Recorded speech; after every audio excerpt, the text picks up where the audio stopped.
as a rotund mother who's never shown, is always off screen. And whenever she calls for him, it's always like, Howard! Big dogs are in the house!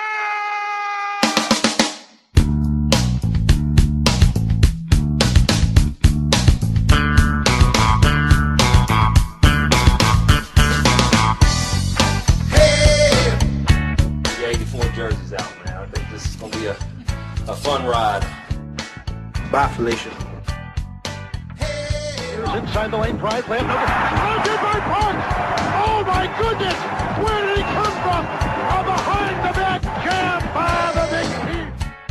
This is not Detroit, man. This is the Super Bowl. Ain't nobody got time for that. Practice like this? Up!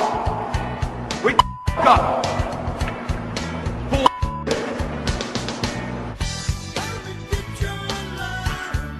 Straight cash, homie.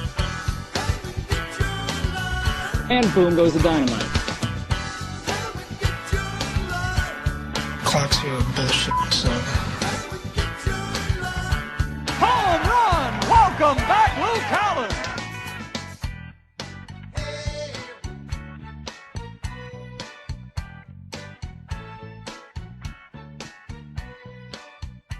Collins. Welcome back to Thunderdome Take 2 for another How Dare They Make Adrian Fly commercial edition of Andy Must Die, Minnesota Sports Talk.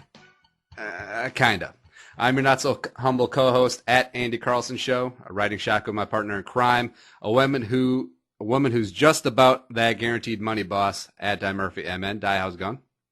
It's going well. How are you doing? Good. Your choice in coffee sucks. We're on Twitter at So Andy do Must you. Die, and we are joined today by our first guest ever on episode 5, which we never figured out what the anniversary gift was for that. Howard Sinker, digital editor at the Strib, media adjunct at McAllister College, as well as NPR Morning Edition sports guy. What's up, Howard? Great to be here. Honored to be your first guest. Now, where do you lie as far as the coffee debate that we had just before we hit record? Howard doesn't drink coffee. What? I'm not a coffee drinker, so I'm leaving that debate to you guys. Wait, no, but you're a hardcore grizzled newspaper guy. I thought that you guys chew up the grounds once the coffee pitchers are empty. That's you're stereotyping me already, and we're not even a minute into this thing. We can keep track of how many ways that I disappoint you guys over the course of the show, but the count right now apparently is 1. Well, my slate for disappointments will be empty because I'm not judgmental. Di, on the other hand, Really? fine. Really? He's on Twitter at a fan's view, all one word. You're friends with Di, and you've been on Purple for the Win, so you obviously have a rapport with both of us. So off the top, why don't you give us the little elevator speech of who is Howard Sinker? Again, wow. Boy, I'm not working off a script here. I'm a dull guy who kind of hangs out at the Star Tribune. I have a job where I have brain cells that fall out because I watch too much ESPN in the course of my workday. Seriously, I guess I'm lucky to have a job that blends into one of the things that I'm interested in when I'm not working, which is sports. I basically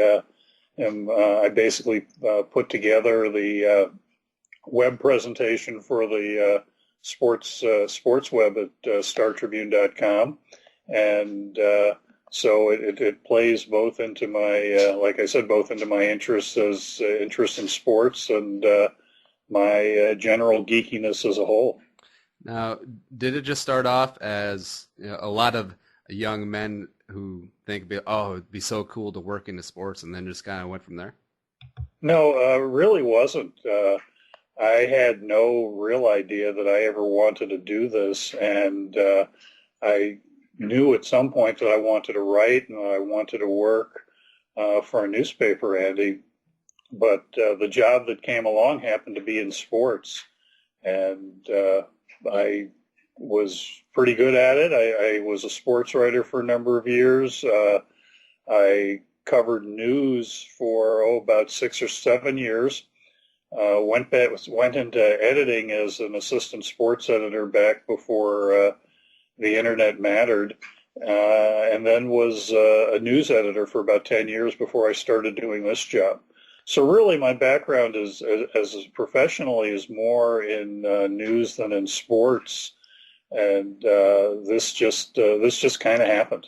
Oh, so crazy. So you could be a lifestyle editor right now if that job was open and the sports job wasn't. I could probably do just about anything I wanted or I could. Yeah, I mean, I'm not really limited to sports. I mean, I've written about politics. I've written about education. I've written about any number of things. So sports just happens to be the place where I've parked myself several times during my career and for the last 5 years. Now, how'd you meet Di? We did a podcast and about a year ago, and started hanging out, drinking coffee, and she was drinking coffee. I wasn't. And our families have done stuff together, and so and we watched a lot of football on Sundays over the course of this past season. Now, Howard, you strike me as kind of a chill, laid-back football watcher. Di? No. No, no, I'm not. At all. I spend a lot of time, the group of people who we watched football with, yeah, I did really spend a disproportionate amount of time trying to keep my friends from hurling things at the TV at the bar we were at, or hurling insults. I was kind of the calm member of the group for the most part. Di, explain yourself. I'm sorry, what? Explain yourself, woman. Oh, no, I don't have to explain myself. Anyone who follows me on Twitter knows exactly like what I'm saying during the football game. Fair enough. Di, so what's new with you? Are you all moved out yet? No, we signed the lease at the new place today, so we'll be moving in roughly 2 weeks. Well, you won't be moving. You have movers. Well, I have movers. Yes, we talked about this. But I mean, I have to move all my clothes and all my shoes, and that's a lot. I'm doing that myself. So Di Imelda Marcos Murphy. Nice. There you go. News of me. I might have broken my. I would just like to add that my children absolutely love Howard. We all love Howard, actually, and my children actually call him Uncle Howard. So that's so cute. That's where we're at. It's cute. All right, now Howard. Full disclosure: every time Di mentions you, or when I had you on the podcast earlier, I'm a big fan of The Big Bang Theory, and my wife and I watch all the time. And so whenever I think of your name, in my head, I think of it like Howard. Because do you watch the show? We can work on that with you, Andy. We'll try to get you past that over the course of the next hour. But do you watch the show? No. Oh, okay. What? Okay. Really? So that makes it kind of awkward. It's a gap in my cultural literacy. But I like to think that I make up for it in other ways. I'm just going to say that I'm totally Bernadette. That's who I am on the show. Totally Bernadette. Maybe voice-wise. But, all right, so there is a character on there real quick named Howard, and he has a rotund mother who's never shown, is always off screen. And whenever she calls for him, it's always like, Howard! Do you want some brisket? Yeah, no, that's not me. All right. News of me real quick. I might have broken my foot running, which is like the most ironic thing ever because I'm a lover, not a runner. And so we'll see. Might be a little stress fracture on a metatarsal, whatever. But hopefully it'll just, heal up and ice up some, and it's not like a Liz Frank or anything like that. Can I ask a question? Yeah. Why the hell were you running? Well, it was nice out, and it just felt right. Just felt like in the moment. No, seriously, I don't run. I hurt my knee in high school playing sports, so I can't run. I can do high incline on the treadmill, but at a fairly slow pace. And I would only run if something much bigger and much scarier than myself were chasing me. Well, see, I can lift as long as the day is long, but so running is not really my thing, but I thought I'd give it a try yesterday because it was so beautiful out. But yeah, that's why you don't run, kids. That's why you just sloth and then lift weights and go ham and get buff, stuff like that. As we are talking here in the little intro, the Gophers are playing Rutgers in the first round of the Big Ten basketball tournament. The Gophers are leading 54-44, 10 minutes left in the second half. And, hey, if they're on the table, they can go to the dance. Dream on, Andy. All right, fine. When they lose to, I think they'll play Ohio State next round if they win, to the NIT. Who cares? That's even that's worse than Loserville. Yeah. Like that's the the ugly stepsister to the big dance. Who cares? Well, Nobody cares. The NIT stands for not in the tournament. Not in the tournament. Exactly. No, but it's so exciting because last year the team, the Gophers, beat in the championship, SMU under Larry Brown. They're supposed to make big noise in the tournament this year, and the Gophers are going to repeat as NIT champs. Keep in mind that the narrative for this season was not that the Gophers would just get to the NCAA tournament, but that they would make a significant impact once they got there. And that narrative was not a media creation. That was Richard Pitino talking at the beginning of the year and his players echoing that. So all of the expectations that the University of Minnesota basketball team has failed to meet are the expectations that they set for themselves, which I think makes what's going on right now, the fact that they're the 11th seed playing the 14th seed at the United Center in front of, there have been larger crowds at St. Thomas games this year. It's pretty galling. And it was really kind of humorous, Andy and Di, to listen to various media types around town try to create scenarios in which the Gophers could possibly get an NCAA tournament berth when they just haven't come close to playing as well as they needed. Does this make you sad, Di? I would just no, not really, because they haven't. And I would just like to give a shout out to, woohoo, I'm a Tommy. So go USD. All right, now, so, Howard, we have a game on here that I just made up. There, I try to find out where Di went to high school, because she won't tell me, but I'm going to figure it out. Okay, go for it. I'm working on. We'll get to more Gophers later on in the show. We'll keep tabs on the game because that's what you do in podcasts. Something on demand. You talk about something going on live that happened hours ago. We are jammed to the gills. We got free agency madness is upon us. The entire NFL is drunk. Another chapter in the Adrian Peterson drama, like we alluded to. How dare they? How dare they? Well, at least it was probably first class. The Wild continue to crush. Di talks about, what you going to talk about in Di time today? I'm going to talk about the lack of the female voice in, Minneapolis, but also Minnesota sports radio. Absolutely. Howard gets a chance to vent as well, probably about the Bears, maybe about the Twins. I don't know. We'll know. We'll see. It's sports, Andy. I don't vent. Well, we'll just put it out there, and then I'll vent a little bit, and then Di will pick up the slack of you not venting. Okay, good deal. And then I put these two through the Newly Friend game, which is kind of like the Newlywed game, except it's not, so we don't get sued. But let's start off, as always, with some Minnesota sports news. Minnesota sports news.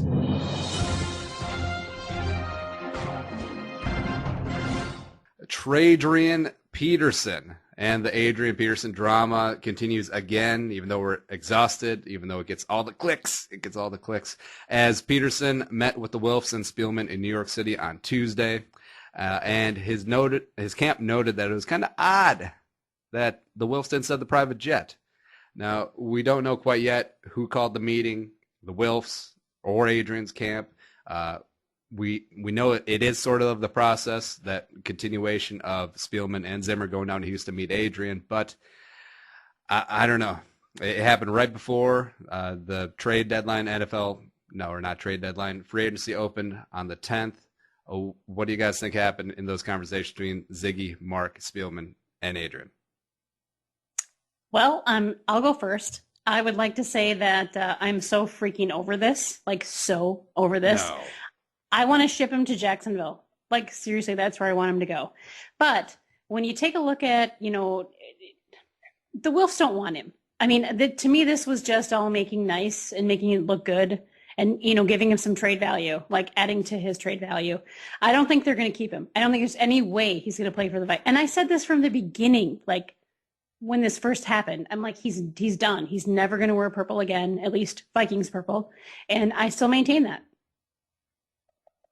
I'm really not sure what more the Wilfs need to do in Peterson's case. This could have really been Peterson coming to New York to say thanks for the memories, but after all of the discussions we've had, I really appreciate your time and energy, but I'd really like to go somewhere else too. He's indicated that obviously that he still has reservations about coming back to Minnesota. It's it's been made pretty clear that there are people within the Vikings organization who have reservations about him playing here. And I'm sure that there are places he could go where he would be perceived as something of a savior, as opposed to the guy who couldn't play last year because of something that he's acknowledged that he did. So my heart does not bleed for the fact that the Wilfs did not send a private jet to pick him up for this meeting. But here's the thing. You know what? He doesn't have a leg to stand on. I mean, he is totally at the Vikings' whim. I mean, whatever they decide to do, he's under contract. So he can't say, thanks for the memories, I want out, because they could say, screw you, you're going to play for us. I mean, I'm just tired of him. I'm tired of him playing the victim. I'm so tired of him playing the victim. Yeah, I agree with you about that. The idea that people in the Vikings organization didn't have his back, which is one of the things that one of his lines from one of his visits with a reporter, it really doesn't make any sense.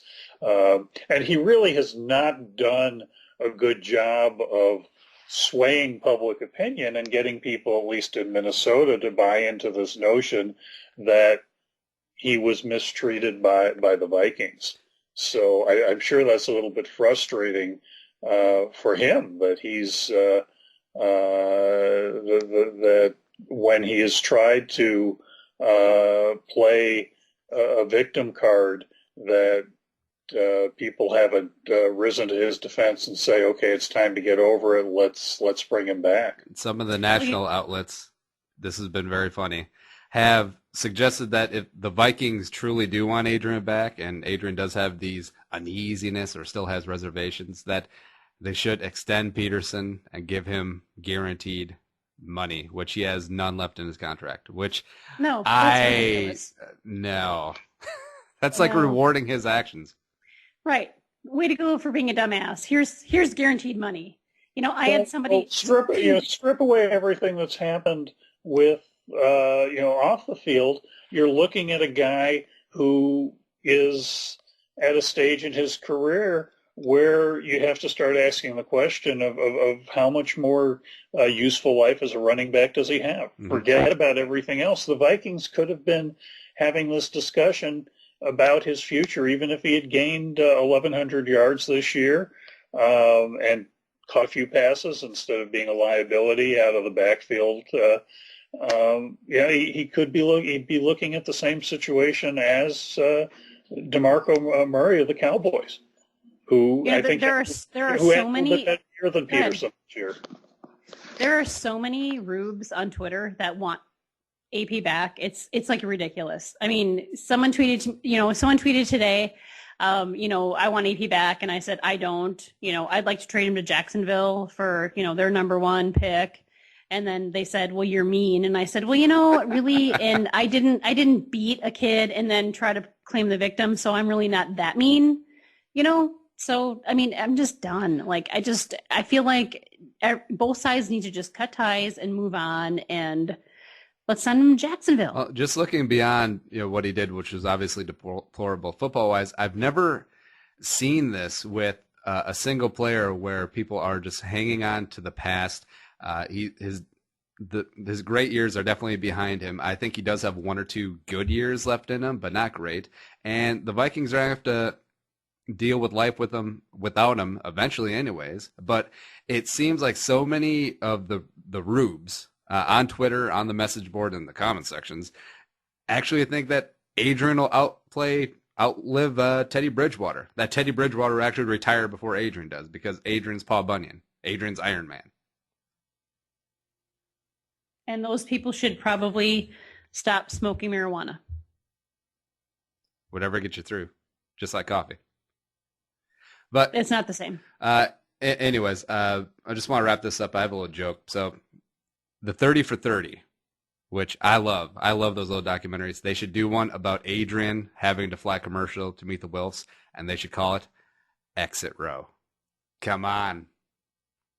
Oh, I'm sure that I'm going to give him credit for at least flying first class on this one. Yeah, I'm going to go with that too. But let's talk about... I would have told him to buy his own damn jet with his, $1 million, several $1 billion or whatever, $1 million. He should have bought his own jet. Jets are for billionaires, not millionaires, Die. On to some more happier things. NFL free agency is open. Like we said in the intro, it was bananas. And Arif, superstar Arif, he was on 1500 ESPN today with Doogie and Chris Long. Dropped some awesome... Is that the working definition of a media superstar now, getting a guest spot on 1500? It is in our world. He's rising to the top. You know that. There you go. Okay, well then I will be a superstar very soon. Well, actually, I already am, because I already did 1500 like a couple summers ago. So What'd you call in? You go. Nope. Doogie had me on as a guest. And I hosted like an entire segment. So bite me. No. Oh, what was that about? It was sports. We were talking Minnesota sports. I know, but what sport? What season was it? It was Twins. But you hate the Twins. I love them, but I hate them because they make me want to hate them. But anyway, it doesn't matter, because I tweeted to Doogie when I saw who he had on. I said, like, really, Doogie? And he said, I thought your full-time gig wouldn't allow you to do it. So see, he would have had me on instead of Arif. So there we go. All right, so Reef's free agent live blog at Vikings Territory, vikingsterritory.com, was awesome. I matched that. Vikings didn't make a lot of waves, mostly sat back. A lot of the Rubes are freaking out about that. But Tom Johnson is back, 3 years, $7 million, $3 million guaranteed. Shaun Hill is back in the house. I told you there would be another homecoming. KG, okay. Leopold, now it's Shaun Hill. That's totally fine. I would just like to add that Daily Norseman also has, Vikings, free agency news. So you can tune in there too, if you would like. Shaun Hill, Vikings backup from 2002 to 2005. His headphones fell out. He was undrafted out of Maryland, but he's back. And I posted an early Throwback Thursday photo on Wednesday of me and a bunch of my college friends in 2005. We went up to, I think it was Vikings-Lions, and we spelled out Shaun Hill on our T-shirts, and it was delightful. I saw that. That was pretty cute, actually. It was awesome. It was awesome. The backup quarterback, always the most popular guy in town. Well, except for, since we got Teddy now. Leffler resigned. Berger's back in the house. Asiata, your favorite Die, is back. And Mike Harris to Coolio. Anything else stand out with you two, the Vikings free agency? We're acting really, really excited here over a bunch of second and third tier talent. Berger!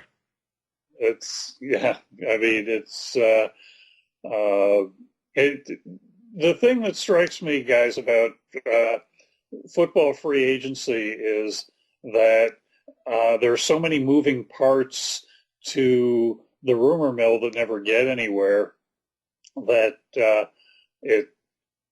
I just wish people would pipe down with the disinformation and misinformation, and then what happens is people get disappointed when a team like the Vikings, while we can, I can tease you guys about them, loading up on their spare parts. These are things that you have to do in order to be a little bit more competitive than they were last year. Die, what's out to you? You know what? They've done nothing. I mean, I'm sorry. And I'm not upset. I think they're being smart. But yeah, signing Tom Johnson, that was great. It's not sexy, which is fine. I'm good with it. But, I don't know what's going on. I think they have a plan and they're sticking to it, and that's cool. I would prefer that versus throwing money at, any number of free agents that are like complete S shows, if you know what I mean. I think I have faith. I have some confidence in Slick Rick.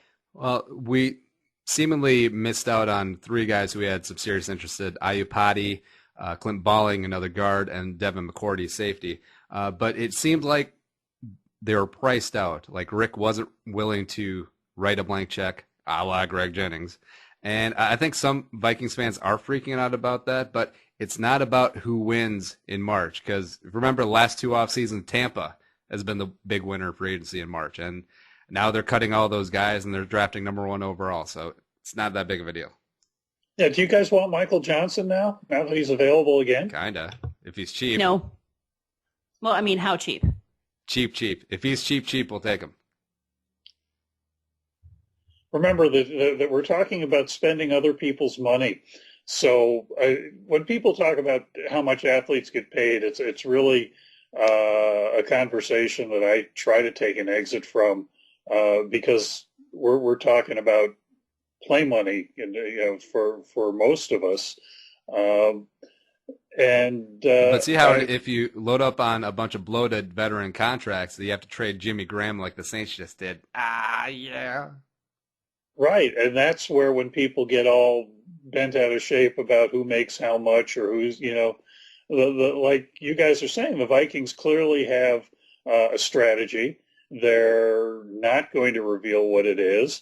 And some people want action for the sake of action. People would want the Vikings, for example, to sign A.J. Hawk, who ended up with Cincinnati, just for the sake of having a debate about A.J. Hawk, good or bad.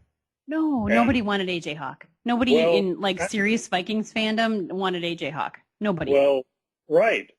Most people with a clue would not want A.J. Hawk, but, from the way that we talk about Twitter, there are a lot of people out there without a clue who are expressing opinions, and that's where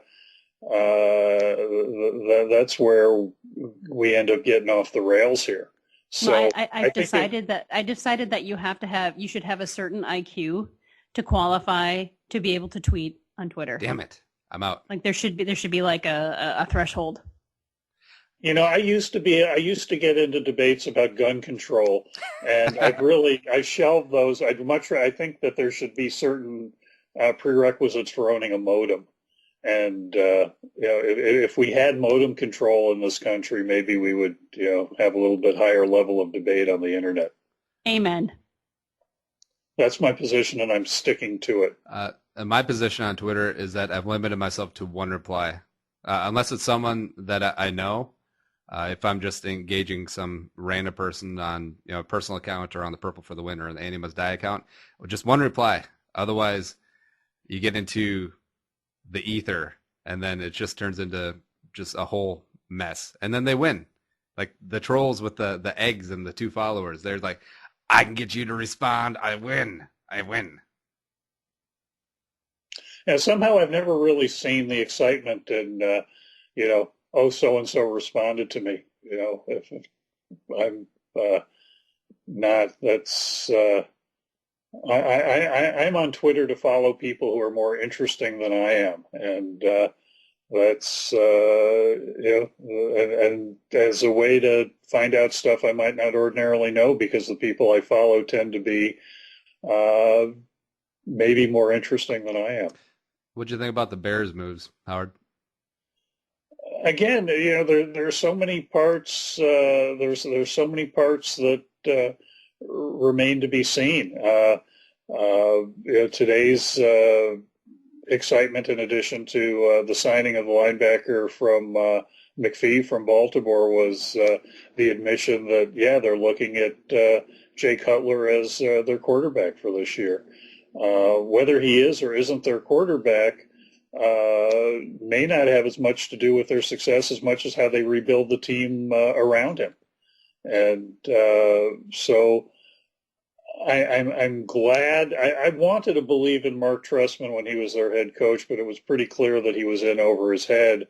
And the fact that they've hired, that they've got a management team that seems to have a clue, I find heartening. So I'm gonna defer and say I'm gonna wait and see, because there's really nothing that I can look at in the middle of March that's going to tell me how the team is going to play come September and October. Are you on board with the Brandon Marshall trade? Yeah. I mean, the last Trestman and Emery and the folks who ran the team before pretty much let Brandon Marshall do whatever he wanted. There was the weekly TV show, and there were, the tantrums that he threw for this reason, that reason, or the other reason.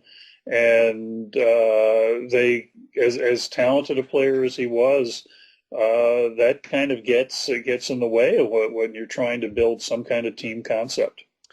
And I think it was a statement that if you're not in with this with us, we can find someone to replace you. Did you want Brandon Marshall for a 5th round pick? No, I didn't.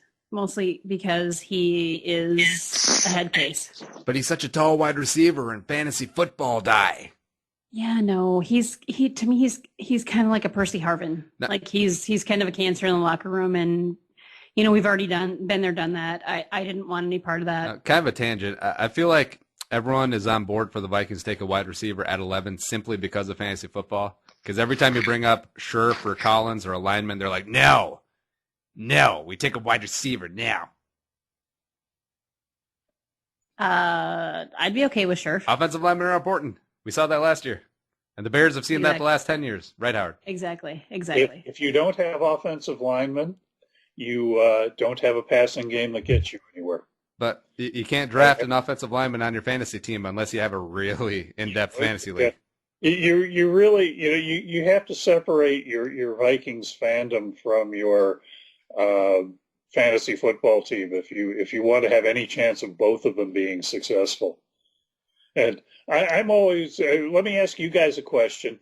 If you had a choice between the Vikings going to the Super Bowl and winning your fantasy football league for a 4-figure payoff, which would you take? I would take Super Bowl because I'd never win my fantasy leagues anyways. Super Bowl, hands down. I would say Super Bowl even over, would you say 4 figures? I'd say over 5 or even 6 figures. Last episode we determined that Dye would not give the Vikings and the good, hardy people of the state of Minnesota a Super Bowl over $500,000. She would take the money, Reva style, and run. 5 figures, I think I'd root for my fantasy team. I have that price there. That's a hell of a high roller league. Well, I wouldn't be in it in the first place, so really the point is moot. All right, and Dye, you mentioned Percy Harvin getting cut by the Jets. A lot of Vikings fans seem to want him back. Because seriously, why? No. I mean, I would love for them to come and explain to me why they want him back. Minnesotans love the homecoming. Dye. No, seriously, no, not him. He's not a Tarkenton Minnesota guy. came back. Dave Winfield. No. Seriously, 3 teams in 2 years have given up on him because he's such a disgusting human being. So, I mean, why would you want him back? He's so fast. No. Done. Sorry. Nope. I concur. He'll be playing in the CFL soon. Hey, Winnipeg Blue Bombers. The major trade that went down yesterday that came out of nowhere was not the Adrian Peterson trade, but Jimmy Graham flipped to the Seahawks along with a 4th-round pick for Max Unger and a 1. Now, Unger is good, but the Saints were in salary cap hell, and they had to get rid of Graham, Breeze's favorite target, because Mickey Loomis, their GM, can't count. Is that fair? Can I answer that yes or no? Sure. I'm going to revert to my fantasy football owner mode. I drafted Jimmy Graham last year, and he was a total abject disappointment. There now are concerns about his health. And if you were looking at whether you could replace him with a serviceable tight end and have enough weapons to be a better than functional team. I don't think it was necessarily an unwise move under any circumstance. That You know what? I don't even care. Jimmy Graham. He's so soft. I was shocked. It's like, are they trying? I mean, he's the only offensive weapon they have. I mean, if you look at their depth chart, he's it. And they've just basically been like, here you go, bye. So the Seahawks have basically said, we're serious. You know, we're going to contend. We're still in it. And the Saints just have been like, yeah, we're done. Waving the white flag. We're done. But that's everything. That's what the Seahawks said when they picked up Percy Harvin. This is how serious we are about continuing, about becoming a champion. So they got one out of it. You can't even compare Percy Harvin to Jimmy Graham. No, but he went to Seattle. Well, now you can make that statement. Now you can make that case. At the time, Harvin had basically washed out with one team instead of three. And Seattle thought that in return for a draft choice that it was a pretty good risk.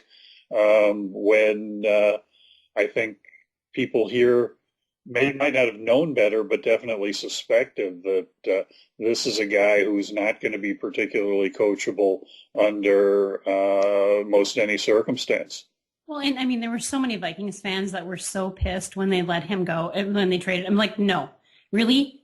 Let him go. He's a cancer. We get draft picks. It's all good. And look what they turned it into. I mean, seriously, like he's got the teams who followed after the Vikings who decided to take a chance on him have gotten less and less and less in return. And finally you cut him, you get nothing. So there you go. It's Jimmy Graham though, Di. You know, I don't get it. I don't understand. Like he's a decent guy. Like I've never heard anything about him being a problem in the locker room. Yeah, but it's so funny because he's like their entire offense. Have you looked at their depth chart? 2 years ago in the playoff game when the Saints were up Seattle and Saints got boat raced, all the Seattle defenders were commenting on how soft Jimmy Graham was because he basically disappeared that game, and now he's a Seahawk. It's kind of funny. It's kind of like, I didn't mean that. Sorry, my bad. We were just kidding. My bad. I don't think Richard Sherman's ever said my bad in his life. All right, but it is my bad that we're running a little long in the first segment, so we're going to take a break, and we'll be back with some die time, give Howard the open floor, talk a little bit of hockey, that one with the ice and the puck and the thing that I'm trying to learn, some quick hits, and then bring it on home in segment 3 with the newly Friends game. Andy Must Die, episode 5, BRB.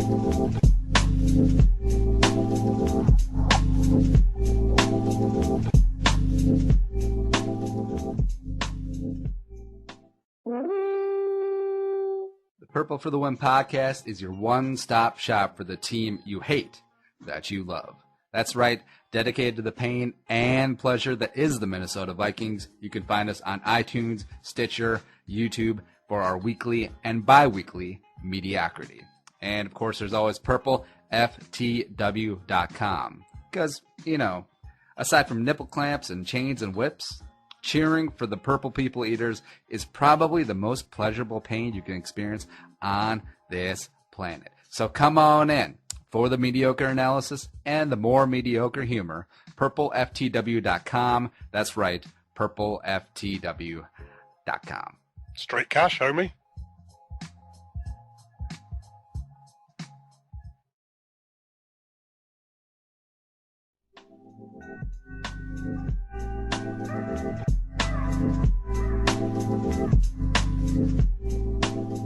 And coming back for segment 2 of this brand new episode 5 of Andy Must Die. And the Gophers won. We're going to the ship 80-68 over Rutgers and Eddie Jordan. Who knew? I'm shocked. I just don't care. Come on, I'm serious. I don't. I'm just at that point where I do not care. Guys, we're one victory away from a bid, perhaps, in the coveted NIT. And I suggest we just take a minute right now and toast the possibility of that happening. I'm rewriting the narrative for this season right now. See, you have to have a hashtag faith. Defend. No. defending NIT champions playing for a return to New York City to win their second straight slow dance. It's just a beautiful thing. Nobody cares. Literally nobody Oh, cares. yeah, that's the beauty of it. No, outside of the teams that play, and then including... And their mothers. Their mothers care. Yeah. That's about it. I can't even imagine the Gophers getting home games in the NIT this year because I don't think that people go.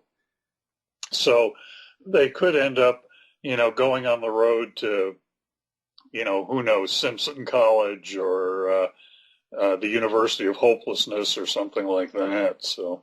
See, I feel so bad because the crowd at the barn is always so great, except there hasn't been a lot to cheer about these last couple of years, even with the guy with the name brand of Richard Pitino. Yeah, but that crowd at the barn is getting older and older and older. I think even those guys in the farm animal outfits, I think, are in their mid-30s by now. That's one foot in the grave. I'm almost there. Anyways, you know what?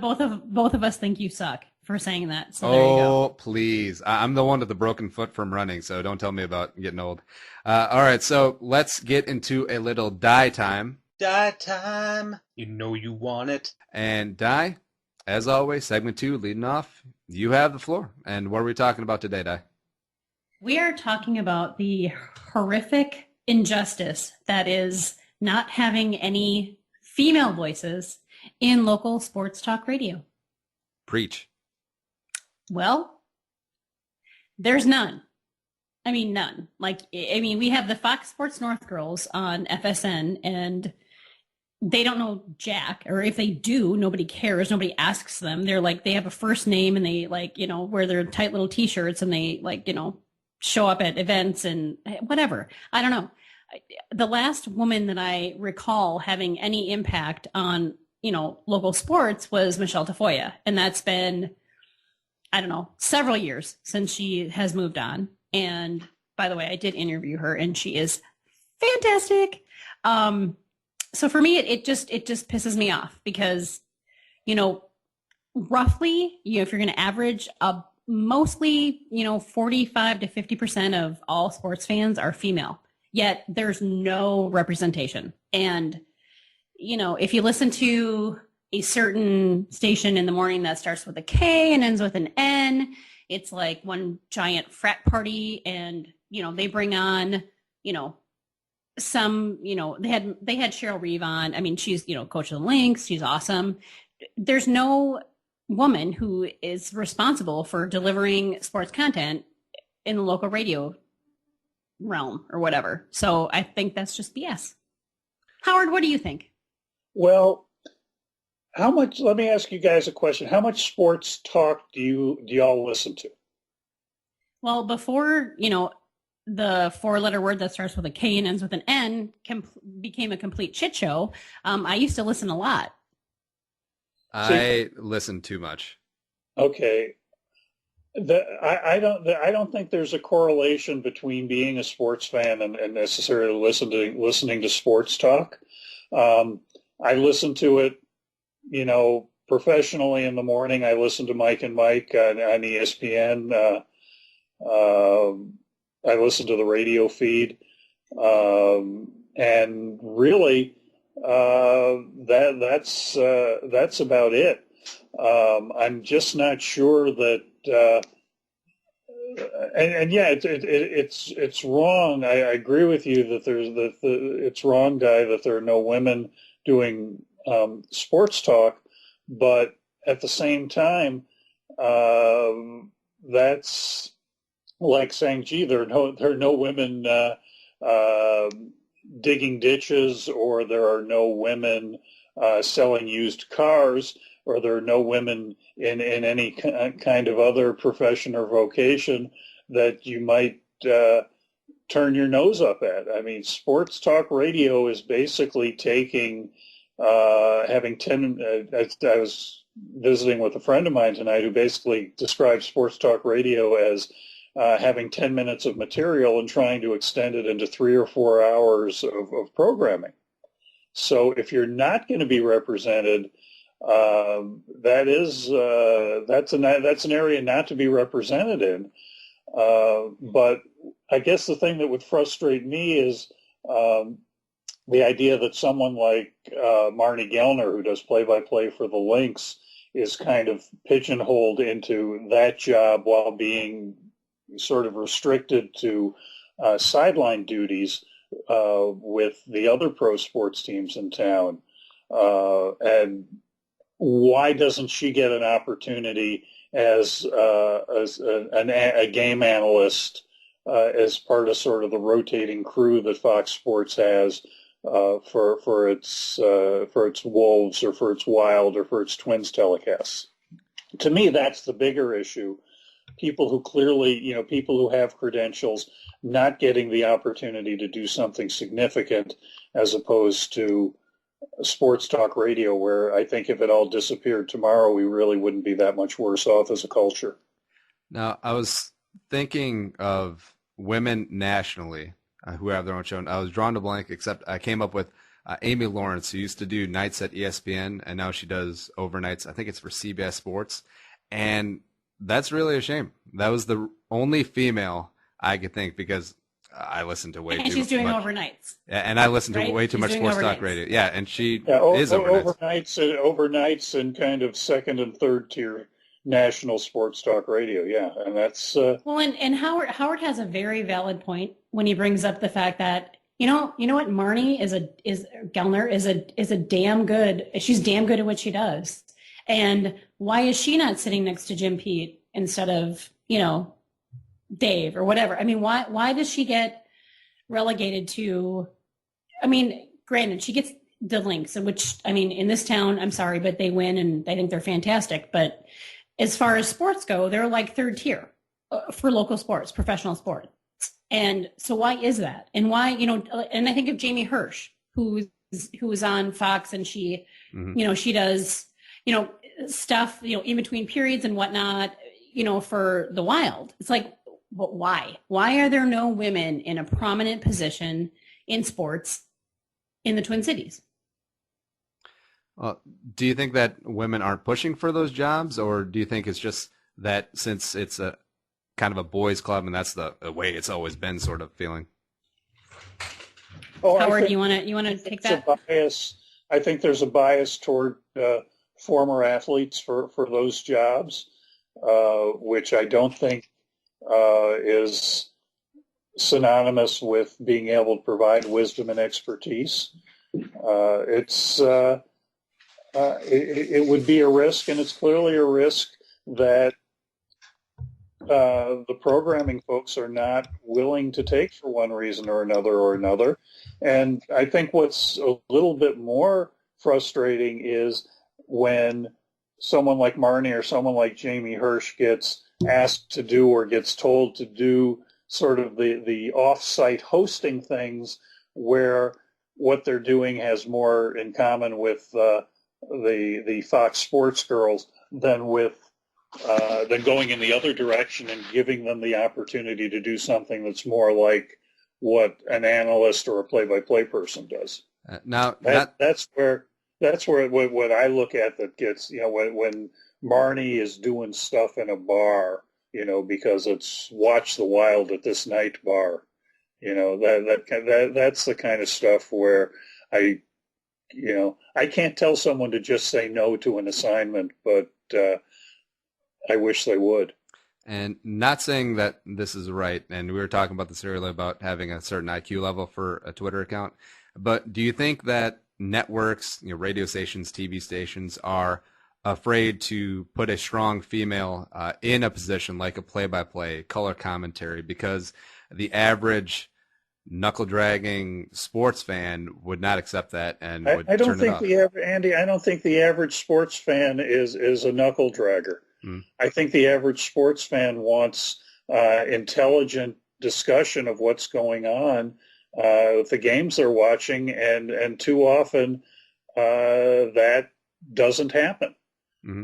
Too often the insights that you get from TV are less intelligent than what we're talking about around the table at the bar on Sunday. Yeah, agreed. But the credibility that apparently comes with being a recovering professional athlete trumps the journalistic credibility or the knowledge that people can acquire in other ways. Di?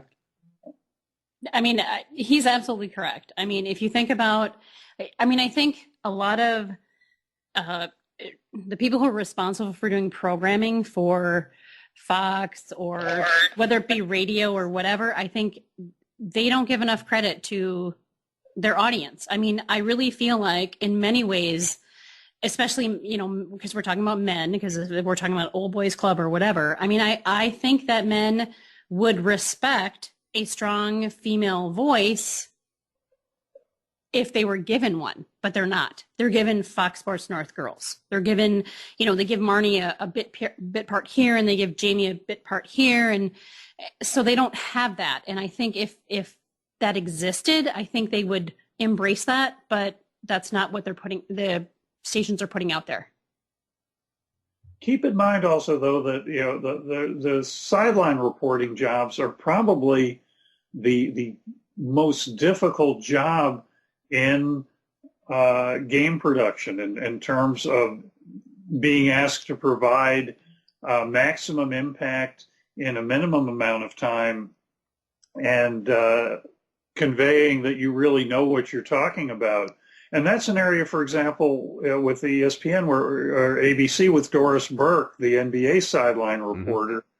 I don't know any reason why she couldn't be a game analyst. I don't know any reason why she couldn't be, share the microphone with whoever is doing play-by-play, because you listen to her for 2 or 3 minutes in a studio setting, or you listen to her for 60 seconds on the sidelines, and she's so much better than most of what you would see otherwise. And hopping over mediums, Howard, so in your experience in newspapers, do you think it's a similar representation as far as women in sports writing? Oh, I think women are underrepresented in sports, in newspaper and news media management positions. They're underrepresented as columnists. That's just the way it is. Sports is really, and I don't want to, I want to preface this by saying that the business and corporate worlds are filled with glass ceilings. We know that. We know that there are women in decision-making positions and in senior executive positions, but that's not the same as saying that there's equality in most workplaces. But sports journalism is really one of the last places where you can get away with having meetings where the only people sitting around the table are guys. And that's an issue that it's a very, in some places, it's a very 1960s portrait 50 years later.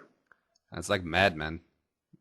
It's, well, no, I think there's in Mad Men, there are probably more women in decision-making positions than there are in some sports departments. See, Di, you have to be the beacon of light because you're already a lady blogger. You already have a couple of podcasts under your belt. You need to lead the way, Braveheart style, Di. Nice. Okay. Well, you know what? Somebody has to do it because there are so many talented women who don't feel like they're going to have an opportunity. And I felt that way for a long time. And I think that, we just have to push through and push back. And I think that's how it's going to happen. At the grassroots level. I mean, we're not going to storm ESPN and demand them to stop putting on, blonde bimbos or whatever. Stop putting on Stephen A. Smith. That'll be a start. My God, and Bayless too. Please, can we get rid of both of them? I kind of like Skip Bayless though. Oh God, shut up! I'm going to divorce you. We're breaking up now. Before we close the segment, does that mean the podcast is over? No, we can still work together, but we can't, hang out. But before we close diet time, we have to do a big shout out to our lady Jill Hammy at 105 The Ticket, doing a Sunday show with Dave Schwartz, and I've listened to it a couple times. It's really awesome, and she's got a toe hold die. She's not gonna let it go. I love her. I absolutely love her. Support her 150%. As a matter of fact, I reached out to her and said, you know what? I would love to do a podcast with you. I would love for there to be two women doing a sports podcast, you know, in the Twin Cities. And she's like, you're awesome. I would love to, but she's working like 6 days a week and she's exhausted. But hey, you know what? If her schedule frees up, she and I are going to do a podcast. So look out. If it's any consolation, Di, I've been called a little effeminate at times. Not exactly. No, it's not at all. No, sorry. Dang. All right. So that was Di time. Any final thoughts about this? I know some that you're very passionate about, and I think we're all on the same page that there does need to be more female representation in the Twin Cities sports radio market. You know, the nice thing about when you say, Andy, that we're all on the same page is that if somebody wanted to disagree with us on that, we would just ask them to leave. This is like one of the few, not only do I disagree with you issues, but there's no debate here, you're wrong, go away. Di's told me to leave the show about 80 times, and we're only on episode 5. That's different. That doesn't have anything to do with this issue. She's probably had good reason to tell you that. See, there we go. But Di, any summation? You know, just quite frankly, I want to see more women in sports broadcasting, period. You know, whether it be print or on, you know, ESPN, you know, let's get over the Fox Sports North girls. I mean, they serve no purpose. I mean, if they want to put them out there, that's great. Where are my Fox Sports North guys? Like, where are the, you know, guys in the tight shirts and the, you know, vapid, like they have nothing to say and, you know, they just stand there and look pretty. If you're going to put that out there for, you know, guys, then put it out there for women. And quite frankly, I really don't want that to happen. I just don't want it, period. But, you know, if you want to go, you know, tit for tat, that's fine. But then you have to honor the fact that you have a vast female viewership and you're kind of like putting the middle finger to them. Are you blocked on Twitter by the Fox Sports North girls? I am. I did also get my picture taken with several of them at the state fair because a couple years ago I had several of my male Twitter followers kept telling me like, oh, Di, the Fox Sports North girls are going to be at the state fair and this time and blah, blah, blah. So just to be a total bitch, I went and got my picture taken with them. And quite frankly, I thought, you know, compared to them, I looked pretty good. I was pretty happy with, you know, the lineup, knowing the fact that I knew 10 times more than all of them combined. And just for the record, I have applied several times for the Fox Sports North boys. Haven't gotten a call back. Well, I mean, you probably should call them boys because they call them girls, which is also disrespectful. I've not gotten a call back. Grown women should not be girls. They're women, not girls. It's unfortunate because I was banking on a reimbursement for my baby tees that I picked up. I'm sure we can work something out. Smooth segue from my baby tees to an open forum for Howard. Howard, what's on your mind? What's going on? Big Bears fan, obviously a blog for the Twins, and Breck. Well, wow, gosh, you know, I really showed up without much in the way of prepared remarks. I really welcome to my world. Yeah, I know. I feel more comfortable when like you guys ask me questions, so I can just sort of come up with. So I don't have to be responsible for providing. Well, I'll toss one across the bow. Why should people be excited about the Twins this year? Well, if they're not, I fully understand it. If they're greeting the season with a sense that the same old is going to be happening with a different manager and some different personnel, I can't really make a persuasive argument to the contrary yet. As a baseball fan, as a guy who covered baseball for 5 years back in another millennium, I think that the changes that have been made, some of the player acquisitions and bringing in Paul Molitor and some new coaches, I think it makes things interesting. The problem is interesting can grow old very, very quickly if the results don't change, if the same things happen, if players don't show improvement, if the new acquisitions turn out to be more gaudy than they are good. So anybody who has a wait and see or show me attitude toward the Twins, I can't blame them right now. I understand that, it's March and you can look at things and find slivers of hope, but nothing that's going on right now really can tell you or tell me anything about how things are going to be come May or come June or come September. Ooh, but you were covering the Twins back when they were good, and we were losing to the Yankees every ALCS. Well, no, ALDS. I was covering the Twins actually before they were good, Andy. I covered them during the mid-1980s, and actually I stopped. I left the beat in 1987 about, during the middle of the season when they won the World Series. So I like to think that I got them in position to be great. You lifted the curse by stepping away. I put them in, I prepared them to lift the curse on their own through thoughtful criticism and every now and then ripping the heck out of them in a different time and back when players found out what was written about them on the road when their wives and girlfriends and parents called them and said, "Hey, did you see what was in the newspaper?" And then they would respond by saying, "Of course not. We're in Cleveland." They called them on the rotary phone. They called them on the rotary phone. And it was delicious. I would say much more than half the time they got things wrong. Mm-hmm.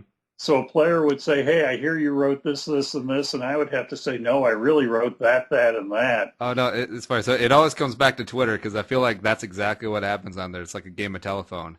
Did you hear that the Vikings are blah, blah, blah? Well, no, actually they're not, but, Yeah, Now, it's but this was Twitter at a much slower pace. That actually probably would have been a little bit better. Now, with the Twins currently as constituted, I feel like I've been hearing the names Sano, Buxton, and Alex Meyer as a casual baseball fan for like a decade now. Is this finally the year that they're going to see them in the show? Not necessarily. Buxton pretty much lost all of last year to Concussion. His unfortunate assortment of injuries. And I think he's most of a season away from being ready to play in the majors. If you see him, I think you would see him in August or September. Sano, everybody made a big deal about the 1,000-foot home run that he hit against Pittsburgh yesterday.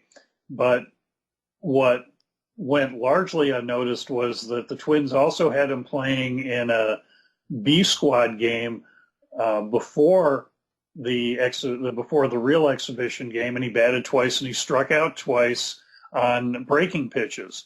So, and as he said right afterward when they were asking him about this mega home run that he hit, he said, "I really like it when people throw fastballs." Well, obviously, if he were to be the Twins' opening day third baseman or designated hitter or whatever, I think he would probably see about 2 fastballs a week. It'd be like Serrano from Major League. Yeah, and it would yeah, basically, yeah.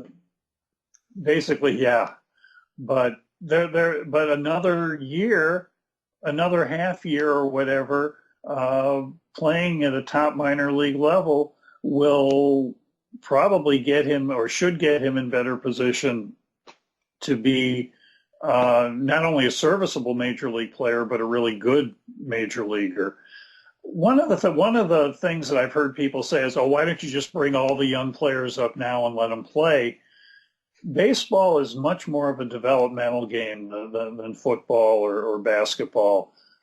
Probably it has more in common with hockey in the sense that there's a transition period where from the time you're drafted to the time that you're ready for the major leagues, that only a very, very, very, very small percentage of players can skip.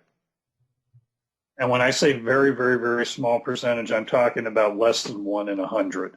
Like Jim Abbott and Dave Winfield. Well, Dave Winfield was one. Mike Trout was almost one.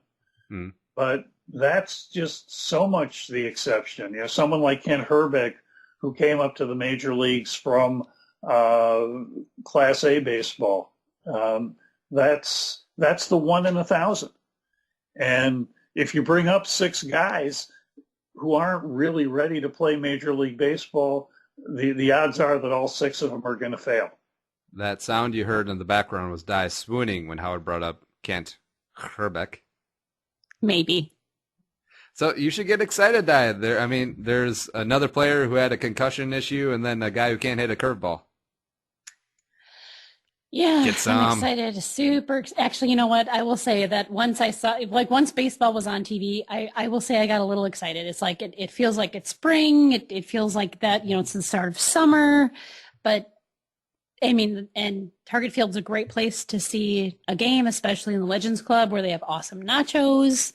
But, I'm still kind of Yeah, but the thing that is, with baseball, I think, unlike other sports, I can go and watch the Twins even if they're not very good. And I realize that puts me in the minority. But it's watching, and I'm impatient. I'm really pretty frustrated as a blogger and as a sports consumer and as a journalist about what the Twins let happen to their organization, how things atrophied so badly.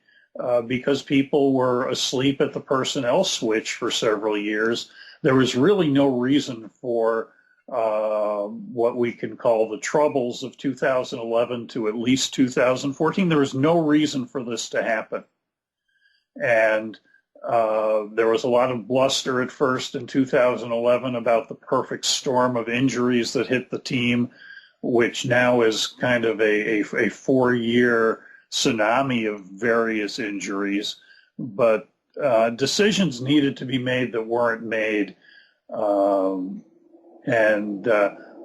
It's like when people have debates about the Twins' payroll, fully not taking into account the fact that Twins ownership has some of the deepest pockets in the free world.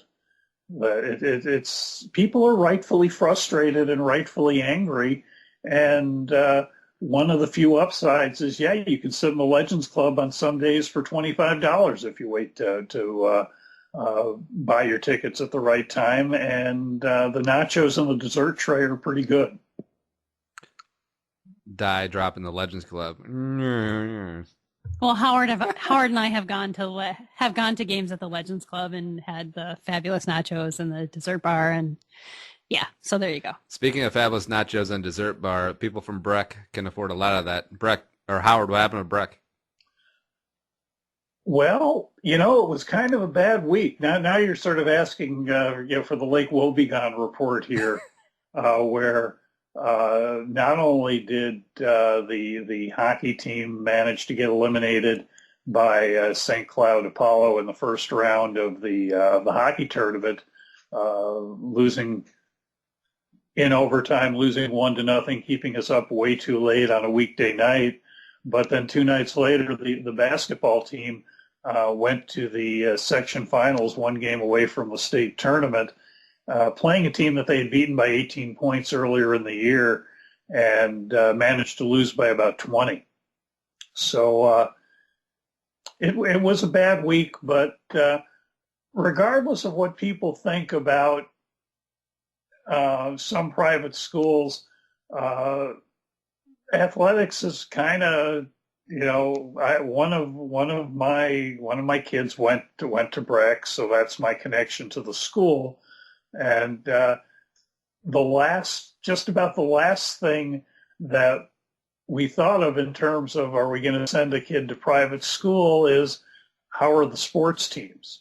And frankly, the benefit of going there was that he was able to play 4 sports over the course of his high school career without having to be particularly good at any of them. So you're not like the Eden Prairie Mega School, which actually should be like 3 high schools. Those are the places where kids are forced to specialize, whether it's in sports or whether it's in theater or whether it's in something else, and you have to be incredibly, incredibly talented in order to make your mark. Now, is Breck 1A or AA? In hockey, in hockey, it's 1A. What about football?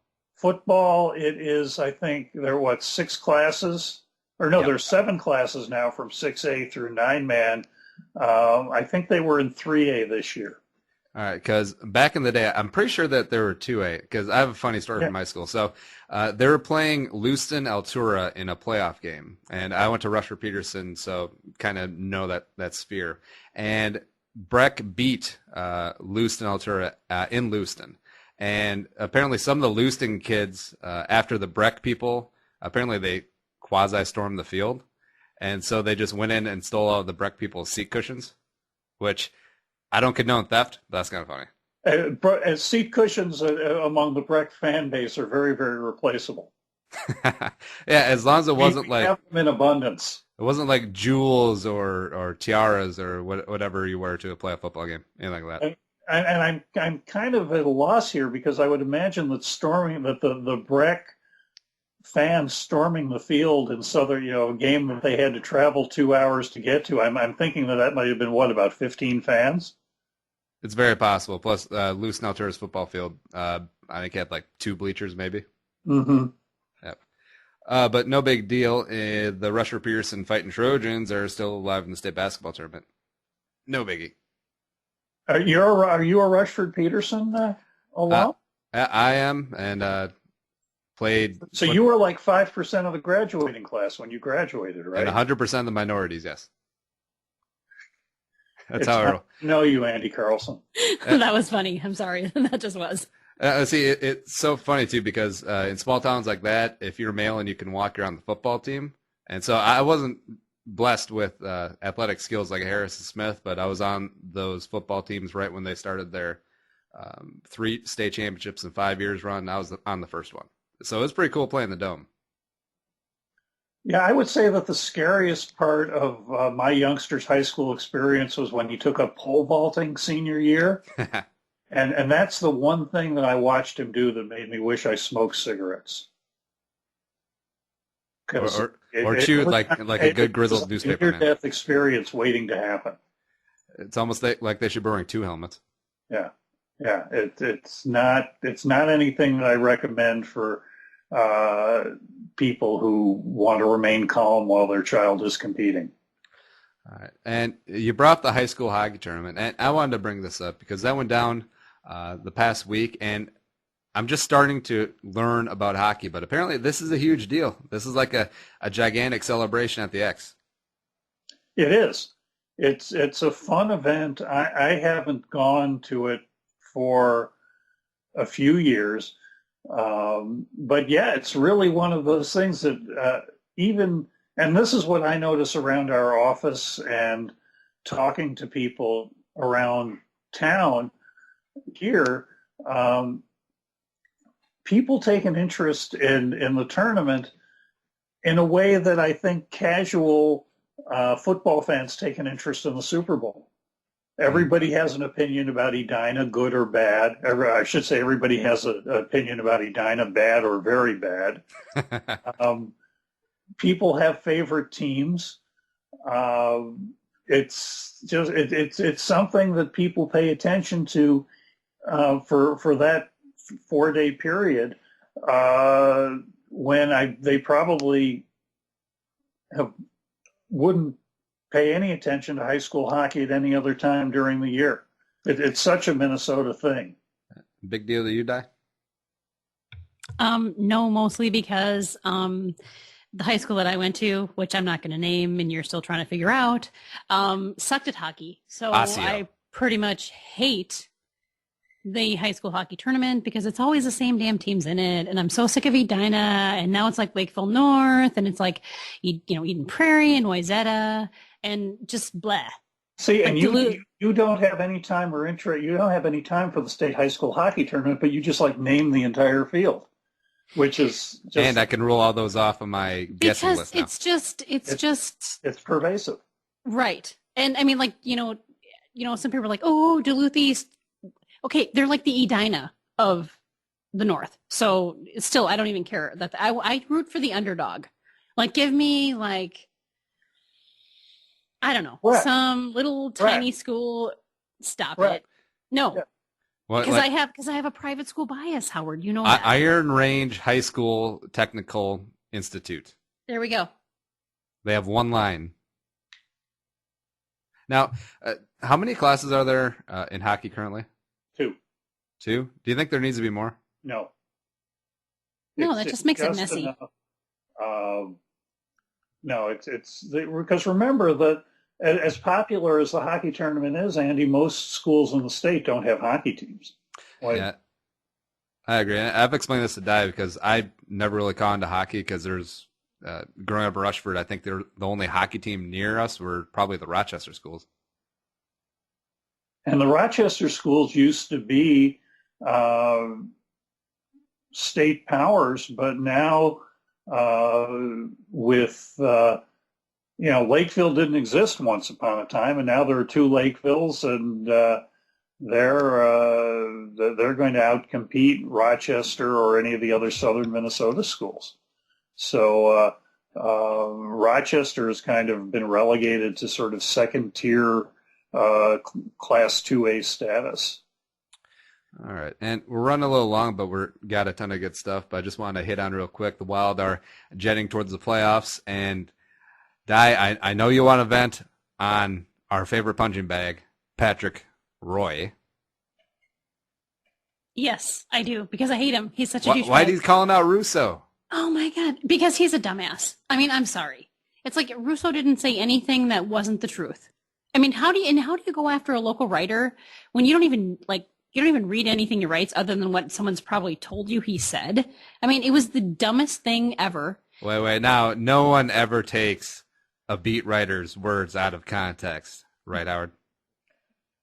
It was a diversionary tactic. It was just one of the beauties of hockey to me is that it's so filled with bluster compared to other sports. Coaches and players are much more likely to say just about anything. And that was just kind of one of those moments that if you're going to take the coach of the Avalanche seriously, you're gonna conclude that he was totally crazy. But if you just say, okay, this was just something that he was doing to detract from the fact that his team had played miserably in 4 games against the Wild early this season, maybe it was a stroke of twisted genius.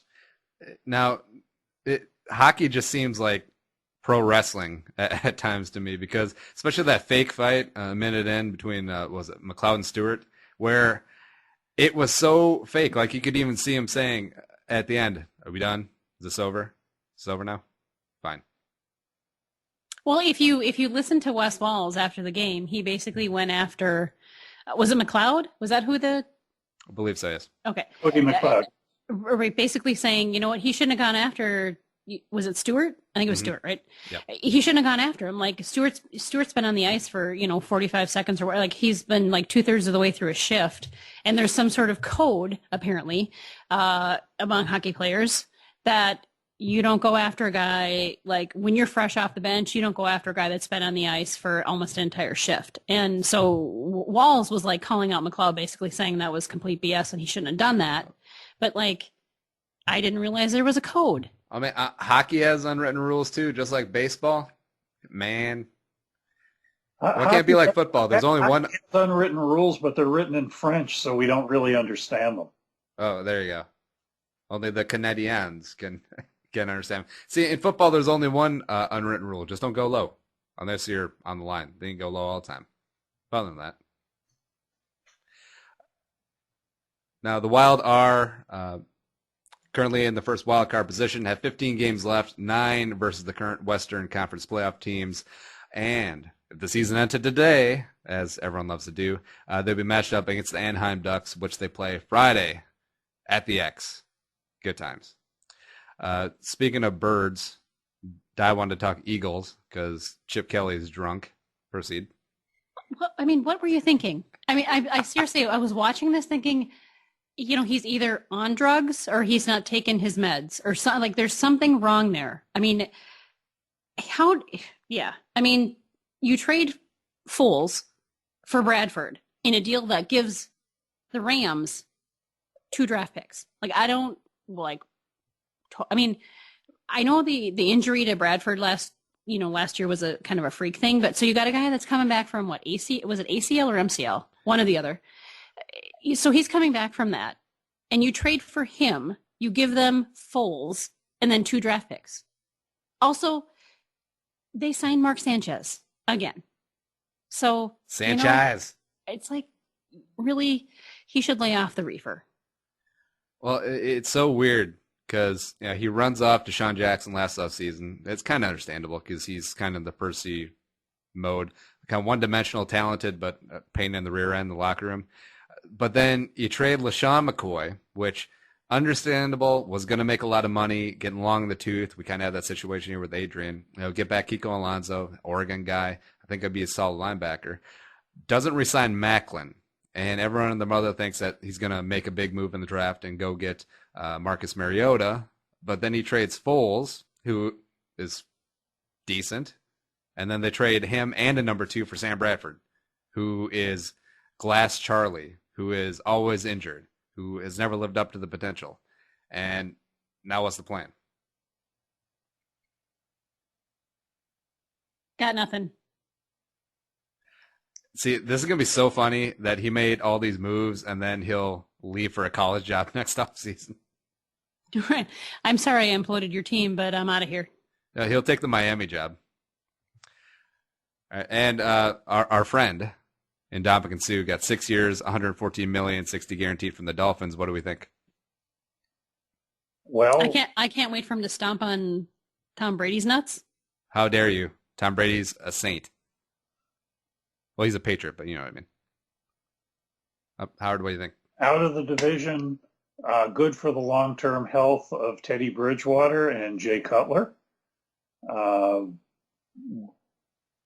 Strike spear into the hearts of Patriots fans because of the damage that he could do to Tom Brady. We'll see.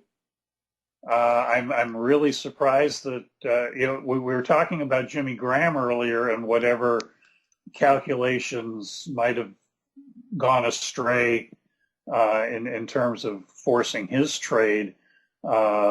Detroit clearly hasn't done a good job of cap management, because I just can't imagine a scenario where they would not be able to afford Sue and trade for clearly a lesser replacement. I mean, Detroit has sort of built itself, mortgaged its future by some of the contracts that are now going to come back and bite them.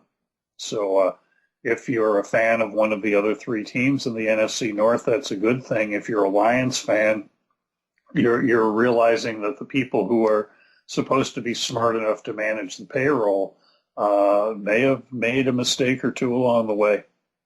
I love it because they did trade for a Lodi Nada, who was a beast, but is also getting a little bit long in the tooth. I'd much rather face him twice a year than Indomitian Sue.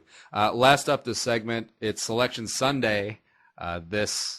Sunday. Gophers probably won't be in it unless a miracle happens in the Big Ten tournament. But who you got? Kentucky or anybody else? Di? I haven't done my research yet. Oh, but you have a guy. I do. A person. I do have a person. Who is it? I have a person. I do. You Who just wait. I'm not going to tell you. Howard, how about you? There's really no need to do much research. Kentucky's going to finish the season either 39-1 or 40-0. That loss, if they lose, it'll come probably in the SEC tournament final when they don't really have that much to play for. I just don't see a lot of drama in this year's tournament. I just think they're that good. And frankly, a lot of times when a team is that good, you root for them to lose. In Kentucky's case, it's just a really fun team to watch. So I'll take Kentucky. You take the field, and you only have to give me 2-1 odds, okay? I do kind of like this Kentucky team as opposed to previous ones, is that they're unselfish and they play defense. And that's something that you can always respect this time of year. And a lot of people are picking Wisconsin as a team that could upset Big Blue, but then it's like, who do you want to win, Wisconsin or John Calipari? Can't they just tie? Yeah, that's actually can't a bomb just, drop on the court? Well, it doesn't have to be violence, Di. I mean, how about No, Virginia? it does. It does. Virginia When it involves Wisconsin, it does. I'm sorry. Or heck, you can root for Duke. People overrate Wisconsin every year. That there's always going to be a time during the tournament where they're going to come up against a team that can handle the style of basketball that works for them 80% of the time. And the trouble with Wisconsin basketball is on the rare occasions when what they do won't work, they don't really have a way to adjust. So they're a fine team to get to the Sweet 16 or maybe even to the Final Four, but they won't win it. Something that I'm going to win, though, is Di and I's bracket wager. She's the only person I can beat. Because I got help. I got a person, too. Whatever. Speaking of that, we got to take a break, break number 2 as we head into segment 3. Di texted me off air. She has to go potty. And we'll get to the newly friend game, your Twitter questions, and then we'll be out of here on the supersized edition, just like America, of Andy Must Die, episode 5 BRB.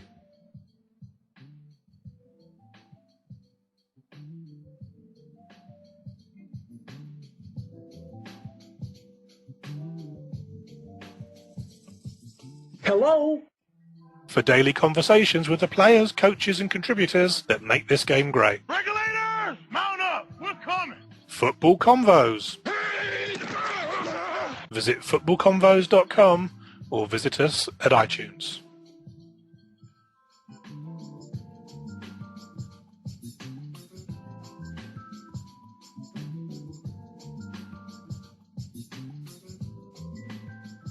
All right, dork.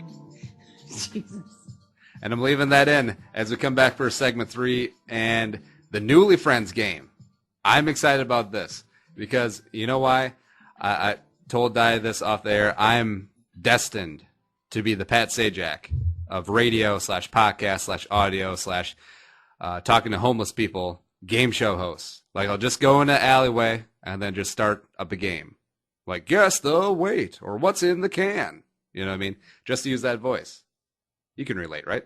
What's in the cart? You could be the guess your age guy at the state fair, Andy. I think I would go to mean though. I think that might be your calling in life. Actually, I would pick the guess your age as opposed to the guess your weight guy. Yeah. Well, yeah, you don't ever want to do that. That would be very bad. You want to play a game where you can only make people happy. Yeah, because if I don't have my contacts in, I have very bad depth perception. So a lady will walk up and I'll be like, about tree fitty. And then you get punched. You don't want to go there. She could be nose tackled. The Vikings play a 3-4. All right. Let's get to the Newly Friends game. And, very simple concept, like the Newlywed game. Di, you and Howard have been friends for a little over a year now. So, this applies. And we have 10 little questions. And it's fairly simple. You guess what the other person would have answered. And you have your separate answers. And I have confirmation from Di that you did not collude. Howard, is that the truth? That's so totally true. Yep. Martha Stewart. We don't need to collude because we're that awesome. Martha Stewart also said she didn't collude when she got caught for insider trading. I'm just saying. Comparing either of us to Martha Stewart is really something that will get us to hang up and listen to the rest of the podcast. Ooh, shots fired. And that's a good thing. That was just a water balloon off the roof. All right, so we will set it up. Ladies first. Di, you will answer first. What did Howard guess for the question? And then Howard will reciprocate. A little vice versa. 10 questions. Here we go. Number 1. What car do they currently drive? Di, what car does Howard currently drive? He drives a metallic green Honda Element. That is oddly specific. Howard, answer. Do you want me to tell you whether it's the right answer? Be like correct? Yeah. Or tell us the truth. Very, very close. The catalog color is kiwi green. All right, so I'm gonna call that close enough. That is a ding. But yeah, it counts as a right answer. The Newly Friends have 1 point. Now, Howard, same question for you. What kind of car does Di drive? Wow, I know it's a gold car. I think it's gold. It's not gold. Well, see, I've lost already. We're gonna give that the buzz. Hello. Yeah, I lose. Thanks for playing. We're going to delete the rest of the podcast. I love he didn't even get to the make or model of the car. It just lost on the color. We're not even close. Yeah. Actually, Di, what do you drive? A silver Acura MDX. Ooh. Gold, La-ti-da. silver, Yeah. She does have gold rims, 18 karat, 22 No, I do inch. not. No, I do not. Stop. 20-inch blades on the Impala. All right, so you're 1-1 out of a possible score of 20. Second question, Di, what is Howard's favorite color? And don't say kiwi green Honda Element. I'm going to say blue because I don't really know. Howard, yay or nay? I'm going to say that Di is right. We'll give that a ding. All right, 2-1. Howard, same question to you. What is Di's favorite color? I think it's blue. Survey says? I have to give him half credit because it's Tiffany blue. So we have to give him credit for that. Green, metallic green. So. I'm going to give that definite credit because no one knows what Tiffany is. Actually, no, we talked about that in the second episode. It would be like sky blue. Right. I have chucks that are Tiffany blue and into a mall and walked into the Galleria and gone and gotten the Tiffany's catalog. Well, is it the breakfast at Tiffany's color? Because that would be like yellow like an omelet. No, this is... Howard gets a point. Give him a point. Yeah, I already gave him a point. 3.5 because I do know what Tiffany blue is. 3-1 going into question number 3. Di, what would Howard's death row meal be? Meatball pizza. Howard? Probably no. I don't think so. That would probably be the week before the execution date. Okay. Fair enough. What is it? It would probably it would probably be good barbecue. Gotcha. As opposed to just any old barbecue. All right, now we're talking ribs, we're talking brisket, what are we talking? We'd probably be talking about a combination of ribs and sausage. We'd be talking the combo platter. Oh, there we go. Howard, same question for you. Because you'd be dead anyway after eating it. So, Howard, same question for you. What would Di's death row meal be?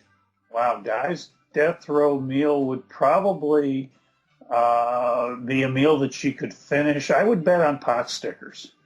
Pot stickers, Di, yay or nay? Nay. It's filet mignon. Filet mignon. Sadly, Howard, you're kind of dragging things down. I know. You're now 3-3. Going into question number 4. Di, question for you. What is Howard's favorite movie?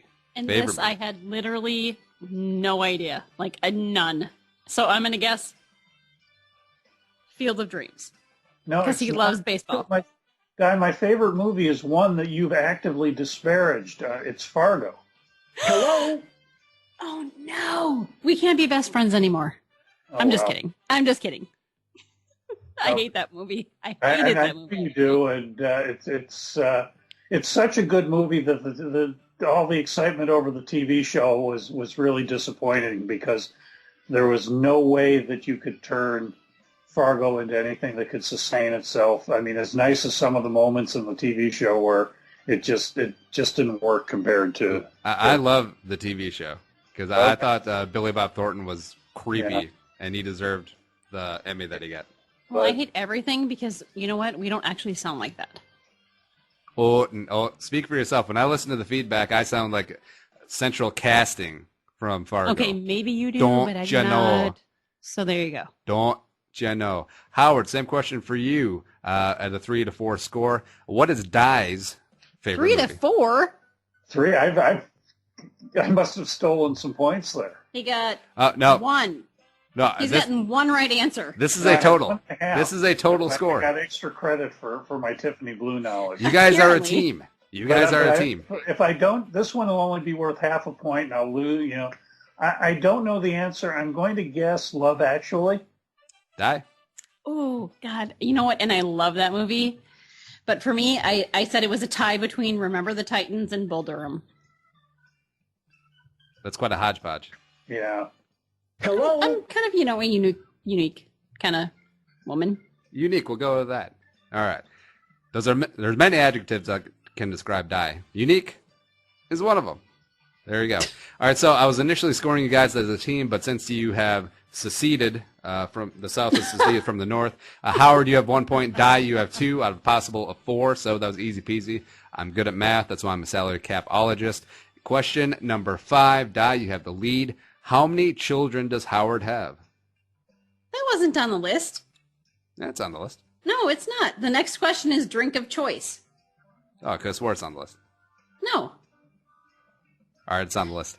Okay, that's a trick question because he has 1 biological child and 2 stepchildren, so he has 3. Howard. She's right. Hey. See, Dai, why are you complaining about giving you a softball question? Because it wasn't on the list.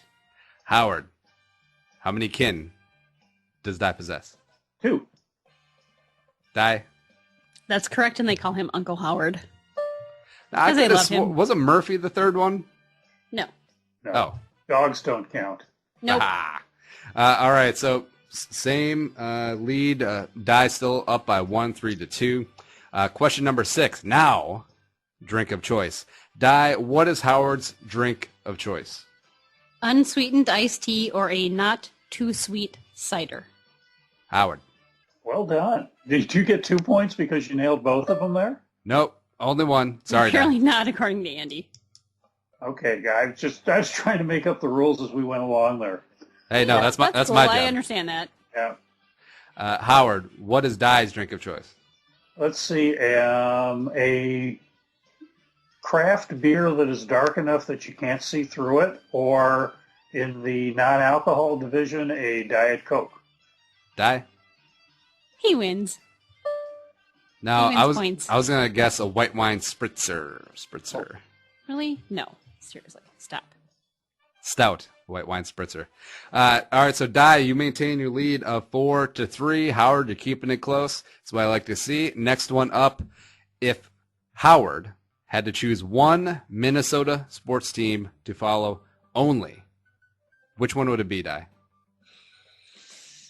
Oh, this was tough. It was really tough, but I'm going to go with the Minnesota Lynx. Howard? Does it have to be a pro team?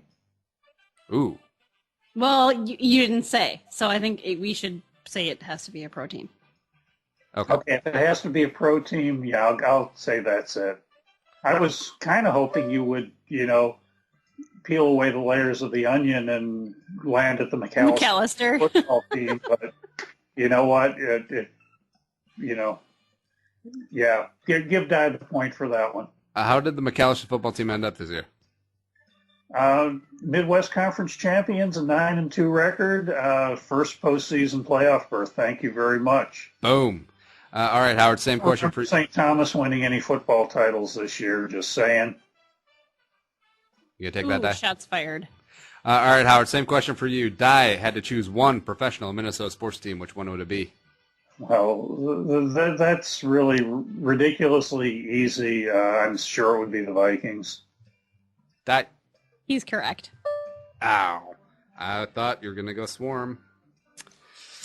Just thought you were. All right. Dai maintains her 1-point lead, 5-4. Next up, most hated team. Dai, who is Howard's most hated team?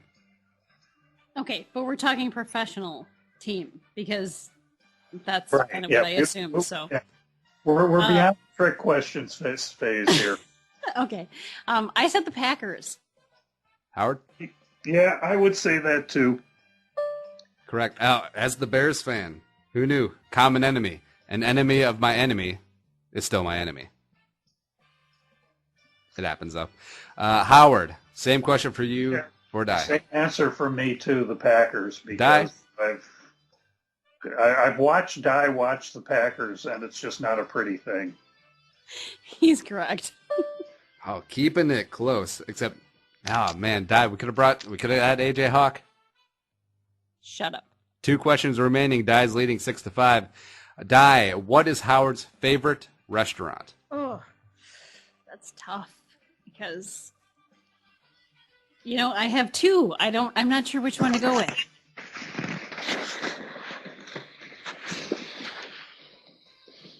I'm going to go Buffalo Wild Wings. Howard, what say you? Hello? Buffalo Wild Wings is kind of a diversionary place. If you say walk in the park, I will crap myself because that's the other answer I had. No, I wasn't even going to do that. I was really going to go on with the barbecue theme there and say, Famous Dave's. Ew. As long as, Okay. I thought he was going to go Manny's there. Howard, same question for you. What is Die's favorite restaurant? Wow, that's... I saw that question and I just, totally... I was totally drawing a blank on that. I'm going to say that she's a fan of the mutant pretzel with Champs. Die, Champs with 2 P's. What say you? Capitol Grill. Hello? Die, you always have to go 2 upscale for us. I'm sorry. It's all good. It's really good. I really thought that was an opportunity for Howard to get the equalizer, which is a soccer term I learned from the World Cup. But Die still has the 6-5 lead going to the last question. Howard, playing for pride here. You can tie her up. $1 million, Die. If Howard had $1 million, what would be the first thing that he would buy? Twins Legend Club tickets for the nachos. Howard, what say you? No, I think it would probably be a really, I'd spend most of it on the house, on a house with the appropriate maintenance staff. Hello? There you go. That's slightly different than the Legends Club and your nachos. You can buy a lot of nachos. I'd use all the money that I didn't spend on housing then to buy the Legends Club tickets. So. Oh, it would be number 2. So close, Die. All right, Howard, your chance. But I actually thought out the answer to that question, so I wasn't just winging it there. All right, Howard, your chance to tie things up. Die won $1 million. What would be the first thing that she buys? Well, after she put aside money for her children's college education because she's very, very responsible, and then the rest of it would be shoes and purses. I mean, that's so easy. It's almost insulting that you ask that question. Die, what say you? I said I would buy Wolves, Wild, and Vikings season tickets. Hello? I'm sorry. That's so deflating because you know that shoes and purses are number 2. Yeah. Right. They are number 2, for sure. Well, yeah. But, after coming up with the responsible thing about paying for college, then I kind of went, Fox Sports Girl on you, and I feel bad about that. Well, no, I would definitely buy those after I bought the season tickets. But so, in other words, after you bought the money that you would otherwise spend on tickets would then go to shoes and purses. Right. Other than the, yeah, exactly. Yeah. All right. So that was so close to the end, but unfortunately, Die prevails 6-5 in the newly friend game. Your prize, as always, Jack Squad. Awesome. But you got bragging rights. Howard, it was a good effort. Good job. Good effort out there. As somebody just, as a first-time participant, as a first-time guest, I feel like staying within 1 point of a legend is, I almost feel like I won. I feel kind of like Flip Saunders, I'm sort of developing my game for the future here. We'll always have that Western Conference Finals, Flip. Always have it. And wrapping us up with a couple of Twitter questions. We'll do it ladies first yet again. Di, you may answer first, and then we'll throw it to Howard. This first one is from Nickason, number one fan of the show. Will the lack of doing anything on free agency day hurt us or help us more for the Vikings season? Di. I think it'll help them because I think they're being very patient and they understand exactly what they're looking for and they're just waiting. I think I'm not worried about it at all. Yep. Howard? Can you repeat the question? I was watching the Wolves fall behind by 9 points here. We'll always have the Western Conference Finals flip. Will the lack of doing a thing on free agency day hurt us or help us more in the Viking season? Oh, I think sometimes the best moves are the moves that you don't make. If you're confident that the Vikings are going to be better in 2015 than they were in 2014, I think the moves they haven't made so far are probably for the best. There you go. I just don't. There's just nothing that I saw that I've seen so far that can't be replicated with a different move, or that might have looked good, but that probably would have hurt the team in both the short run and the long run. You know, Rick Spielman just sitting back and is going to pick up the bargain basement guys like a Tom Johnson, like a Chester Taylor and Ben Lieber back in the day, and we're going to go hunt. It's not always the big money names that pan out. Look at Mike Wallace, for gosh sake. Oh, look at Greg Jennings, for gosh sakes. Next one up is from Junk Wax Twins. Favorite Vikings/Twins fan trinket giveaway? Die. Favorite what? We'll phrase it, favorite Minnesota sports giveaway that they've ever had at games. I would say the original Homer Hanky from '87 because I still have mine. Woot, yes. woot. Howard? I'm looking over my shoulder right now at my St. Paul, the Barack Obama bobblehead that the St. Paul Saints gave away. And just to have Barack on my bookcase with Joe Mauer and Janelle McCarville and Corey Koski, I just think that's something that anyone could be jealous of. And the person on there with the best foreign policy, Corey Koski, because he's Absolutely. Canadian. Yeah. All right, so last Twitter question is from Rob21, another great fan of the show. Where is Percy Harvin going to end up? Would you rather have him or Crabtree? Die. Crabtree, because Percy Harvin is a Cancer, and I hope he ends up in the CFL. Howard? Crabtree or Harvin is like asking me if I would rather have anchovies or green peppers, and I would just really say neither, thank you. If you were to force me to choose one, Crabtree, just because I think that he would do the least damage. I just don't see. I don't see any kind of situation that you could put together where Percy Harvin returning to the Vikings would be in the best interest of the team. And I'm answering this from a Vikings perspective. If you're asking me as a Bears fan who I would prefer to see the Vikings get, bring on Percy so he can do the damage that you guys would be rightfully afraid of. Percy only steps it up in the Super Bowl when he plays the Vikings, so at least twice a year he'll bring it. Yeah, if he's healthy. You can't even be sure of that. So it just depends on which hat. I'm trying to answer this because I respect you guys, and I'm appreciative of the fact that I was the first guest on the podcast. I'm trying to not answer the question in a fashion that would not get me invited back for show number 55, let's say.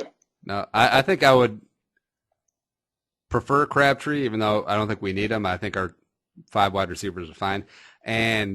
But if you did bring in Percy, just go all in for the drama, melodramaticness. Bring back Adrian, sign Greg Hardy, sign Michael Sam, and have Zimmer and all of them on Hard Knocks. And I will watch that. It'd be entertaining. No. Have at it. No. It probably wouldn't be good football. Nope. If you want to watch the team that brings you joy implode, Trade Teddy for Manziel. Be my guest. Wait, no, Teddy and a first-round pick for Manziel.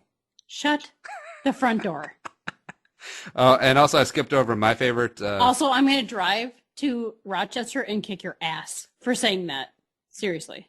You don't know what part of town. It's a pretty big town. I don't care. I'll find it. Oh, and my favorite. I know people. It's a silver. I know people. Andy, so just be on the lookout. And my favorite Twins giveaway was when they gave away Thunder Sticks. You know, like they have at those Japanese baseball games. It was awesome.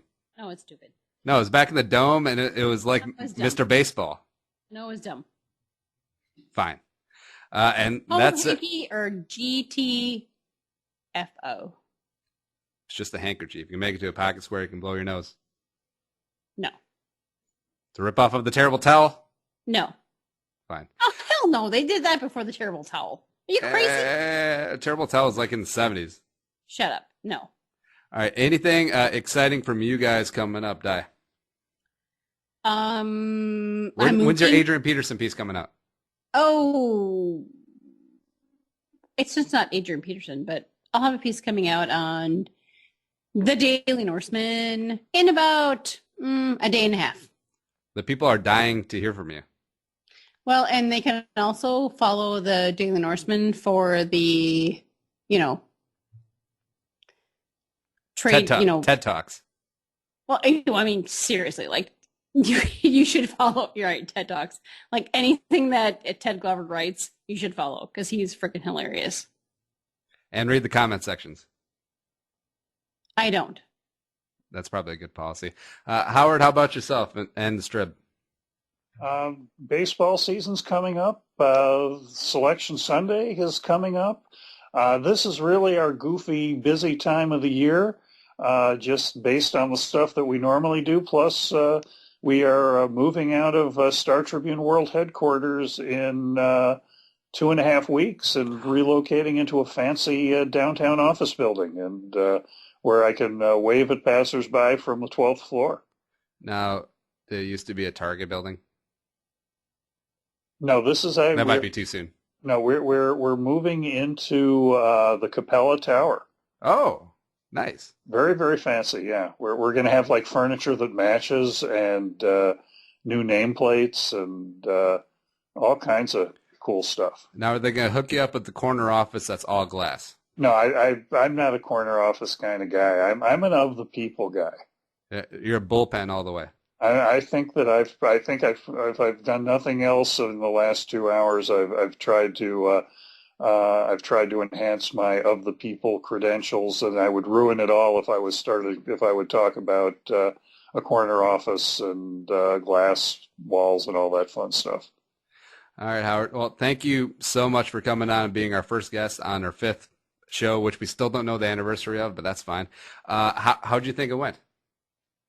I had a great time. I enjoyed this. I don't want to say I enjoyed it more than I expected, because I expected to have a really good time because I'm fond of both of you. And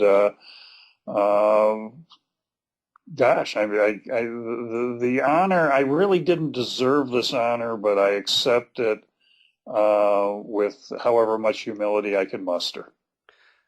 Now, you deserve this honor. You deserved a double, so that's why we're going to make this a 4-hour episode. We're already 2 in. Everybody hydrate up, and let's go. Okay. 5-minute break. Let's do 2 more hours. No, I don't think Di would survive. No, I'm tired.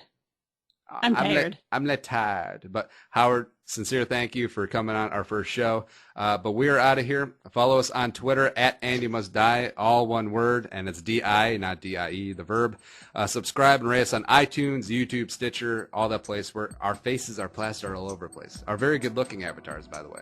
Di, you're I pretty love awesome them. person. Yes, I look so much hotter in my avatar than I actually look in real person, so that's awesome. Mine didn't really capture the prettiness. The website, as always, andymustdie.com. And I am Andy Carlson, and she is... I gave you the alley. Where's the oop, Di? All right, she's Di Murphy. Thanks for listening, and have an awesome week. We'll try better next time. And remember, there's always money in the banana stand. Have a good one. Thanks for listening to Andy Must Die. For more info, check out andymustdie.com. Subscribe and rate them on iTunes and follow on Twitter @AndyMustDie. We needed to get this right.